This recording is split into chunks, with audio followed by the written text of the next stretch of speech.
But still, even with all this, you're still going to be able to get their complexes very easy. Very easy. And Dr. Alicia, I want to talk about the aggression. Like, I feel like, does this beef have an element of elevated aggression? And do you feel like, because I think post like pandemic, I just noticed like for me personally, I just noticed in general pop, like patience has gone down. People are more easily irritated. People are more like aggressive across the board. Like, do you feel like maybe it's like a man testosterone thing, or you just feel like it's just that the state of like right now? I'm glad that you asked that question, because I mean, even though people don't like Drake, I know a lot of people don't like Drake for good reason. Okay. I can't say how I feel about Drake, but one thing, that when it escalates to this point where you are invading somebody's personal property, you are vandalizing a store, I think at this point we need to hear from Kendrick Lamar. Maybe Yes. Kendrick Lamar has lost control of this, and he needs to understand the effects of his words. We all know that hip hop music has an effect on people's behavior and how they react and how they interact with each other. Male female relationships, we know that this happens. So my concern is that, is Kendrick Lamar going to speak out against the violence? He has an opportunity to use his platform, to either escalate this up more, or he can use his platform to say, you know what, let's talk about emotional intelligence. Let's talk about, this is just rap music. I am airing my personal, maybe it's a personal vendetta or a personal thing that he has with seemingly J. Cole at one point, and then now Drake. I don't know who else he's going to fight with, but he's the common denominator. As much as I respect Kendrick Lamar, as a therapist, I'm seeing, okay, you are fighting with how many people now? Right. What's going on with you? And again, he's somebody that I put on a pedestal. And the fact that he's fighting with people like this, it's knocked down a couple of levels for me. And I don't know, that's just kind of where I stand. I mean, but you mentioned the pandemic, and what you're doing is you're equating this sort of beef and escalating to what's happening in the world. Okay, we got a fight going on between Palestine and Israel. It don't seem like that's not de-escalating at any point. It doesn't even look like there's an end in sight.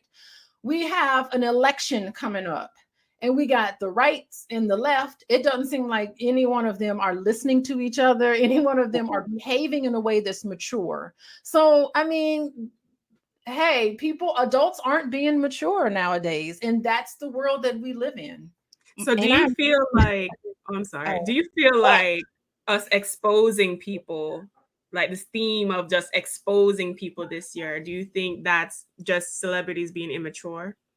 I do. I really do think it's a little bit immaturity. Hats off to J. Cole. Listen, I want to say something about J. Cole. Yes. Why is he being perceived as weak? Because he did not want to engage in a beef. Right. I don't understand this. To me, non-participation with Kendrick Lamar, to me, is a sign of strength. To me, it's a sign of maturity. It's a sign of emotional intelligence. And this is how you stop escalation. You just stop interacting with somebody. If you see that somebody is attacking you and you don't want to participate in it, you just cease to participate. And then guess what? They go on to someone else, which is what Kendrick Lamar has done. He's gone on to someone else. So I think that we need to have a better way of responding to conflict, in a way that doesn't perpetuate these cycles of hostility. We can do better than this. I agree. But at what point do we have to, because we see our young kids look up to these artists. I know, especially in Compton, when someone makes it out of Compton, they uplift them with full arms. And I mean, they link arms and raise them up high.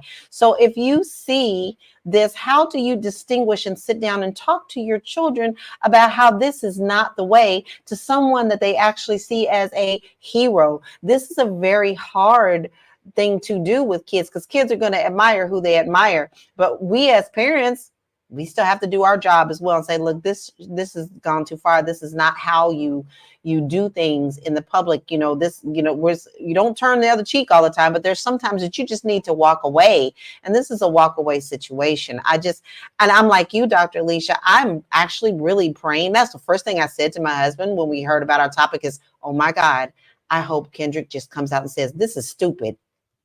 This is dumb. This needs to be over, because no one needs to die. I went and looked at all the songs. I didn't listen to all the songs, but here was the order of everything. So on March 26th, Kendrick Lamar came out with Like That. The second song was put out by Drake on April 19th called Push Ups. The third song came out by Drake same day, Tailor Made Freestyle. Then Kendrick answered with Euphoria on the 30th. May 3rd, Kendrick answered with 616 in LA. Drake came back with Family Matters. May 3rd, Kendrick came back out with Meet the Grams.